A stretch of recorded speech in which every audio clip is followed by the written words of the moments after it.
So it looks like Jussie Smollett is back to trying to clear his name after he was exposed for staging a fake racial attack on himself for attention. Even though it's been about 4 years, people still haven't forgiven him for it.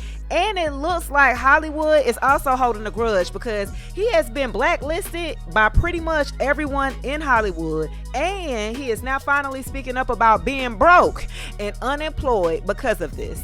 But did Jussie lie? Or is this just a setup? And is his career ever going to recover from this? Y'all know how they say that celebs are not always the kind of people that we pretend to be?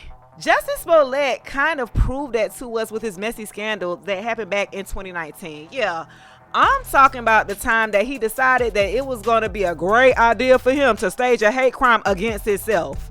I know that's wild, right? But what's also wild is the fact that he denied the charges until the very end. And now he's kind of broke because he got himself blacklisted. But he has nobody to blame but himself. Now, before we get into the details about how broke he is, we got to run through the details of the crime once again because it's been about 4 years, y'all. So, Jussie, who is openly gay, got famous as a cast member on Empire where he played Jamal Lyon. And honestly, with the success of his show and his character, he could have gone to achieve some great things if he hadn't let his hunger for fame and attention get to his head. So in 2019, he made headlines when he filed a police report claiming that on January 29th in 2019, that he had been attacked by 2 men who beat him up, tied a noose around his neck, and poured bleach on him. He immediately started trending on social media with people all over the world sending their support and love to him, including celebrities. But things got a little crazy. It took a crazy turn when it was revealed that the police were investigating him for faking the crime against himself.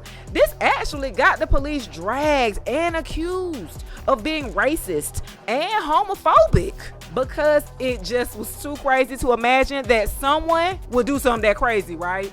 Jussie even went on Good Morning America to talk about how he felt about the police accusing him lying. I'm pissed off. What is it that has you so angry? Is it the attackers? It's the attackers, but it's also the attacks.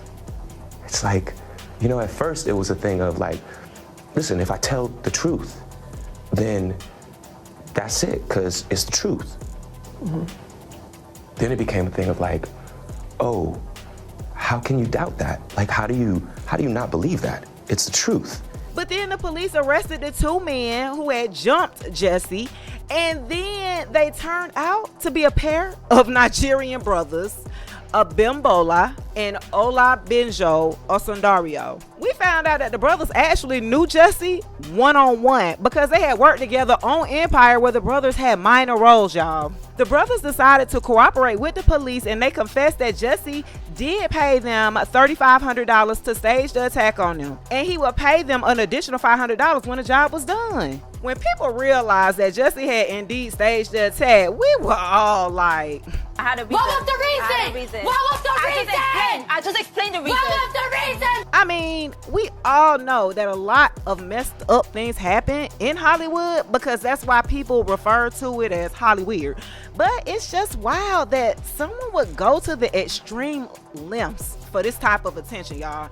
However, Jussie denied the allegations and claimed that the $3,500 he had paid them was to help keep him in shape since they used to hit the gym together when they were done filming Empire for the day. But the brothers didn't back down. They actually testified in court that Jussie had paid them to jump him. Even more, Jussie's phone records showed that he had deleted records of a phone call between him and one of the attackers only an hour or so before the attack even took place. The brothers revealed that he asked them not to bring their phones to the attack, but it's kind of suspicious that he was on the phone with his attackers only an hour before. Boy, be for real. Jussie was charged with not 1, not 2, y'all, not 3, but 16 felony counts of disorderly conduct for making a false report. The police also believe that the reason he staged the attack was not only for attention, pity, and to make himself more popular since Empire was winding up and he needed to land new roles. If his plan had worked out, y'all, he would have managed to land new roles based on his popularity that public pity and outrage would give him. At first, the charges was dropped after he did community service and forfeited the $10,000 bond that he had paid. But then the case reopened back in 2020 and he was indicted on 6 counts of disorderly conduct. In December 2021, he was found guilty on 5 out of 6 counts and was sentenced to 150 days in prison. However, he only served 6 days before he was released, pending an appeal. Well, a few days ago, he officially filed for an appeal, and coincidentally, it was around the same time that Fox Nation announced a documentary about the case titled Jussie Smollett Anatomy of a Hoax. Jussie is not involved in making the documentary, which doesn't surprise me, but the Osendaro brothers were heavily involved and they got to tell their side of the story to the world for the first time. One of the brothers, Mbimbola, said he wanted it to look like he fought back.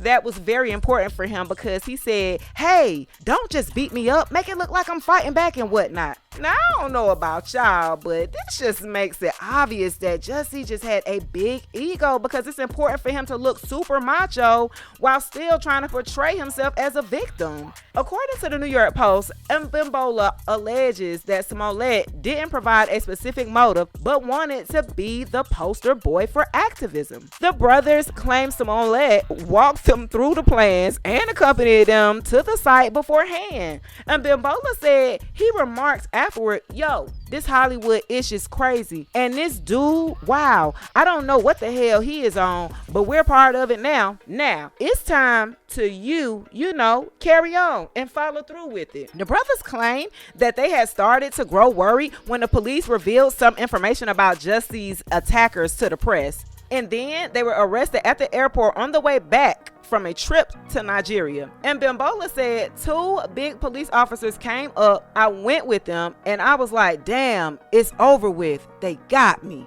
In a documentary, Mbimbola also addressed Jussie's claims that they had been intimate, and he called Jussie out for lying. He said when he actually said it in person at the courthouse that, yeah, we touched, we kissed, I was like, get down, really? You going to really lie like that, man? Come on. Child, y'all, it's a hot mess. And even though it has been 4 years since the fake attack, people are still hella mad at Jussie. And he is constantly getting dragged every time his name pops up. Someone says, aside from being completely stupid and doomed to fail from the start, what exactly did he think was going to happen? It wasn't like he hired criminal masterminds to pull this off. And an even better question is, why is it that nobody seems to remember that there are cameras everywhere? There are other comments saying things like, he just needed to be a celebrity actor, singer, social justice advocate, political voice, victim of hate crime, badass who can fight off 2 assailants with no weapon, LGBTQ icon, and the gay Tupac. And based on his behaviors and statements, Jussie seems like a low mid-range narcissist. Now from these comments, y'all, we can kind of already figure out that Jussie doesn't already have the support of fans.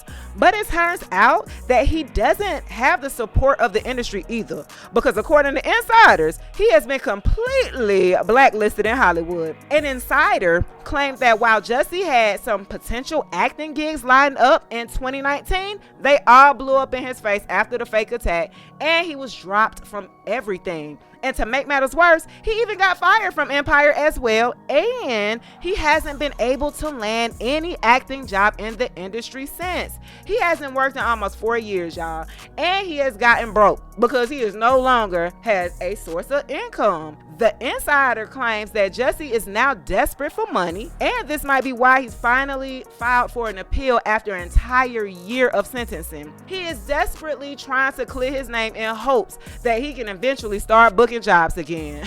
Unfortunately, this is unlikely going to happen because he's a parent, okay? And nobody wants to be associated with him. But do y'all think in the industry is being too harsh on him, or do you really feel like he brought this all on himself? Y'all let me know in the comments below. And I know y'all like some messy drama, so you should totally check out the next video. Peace.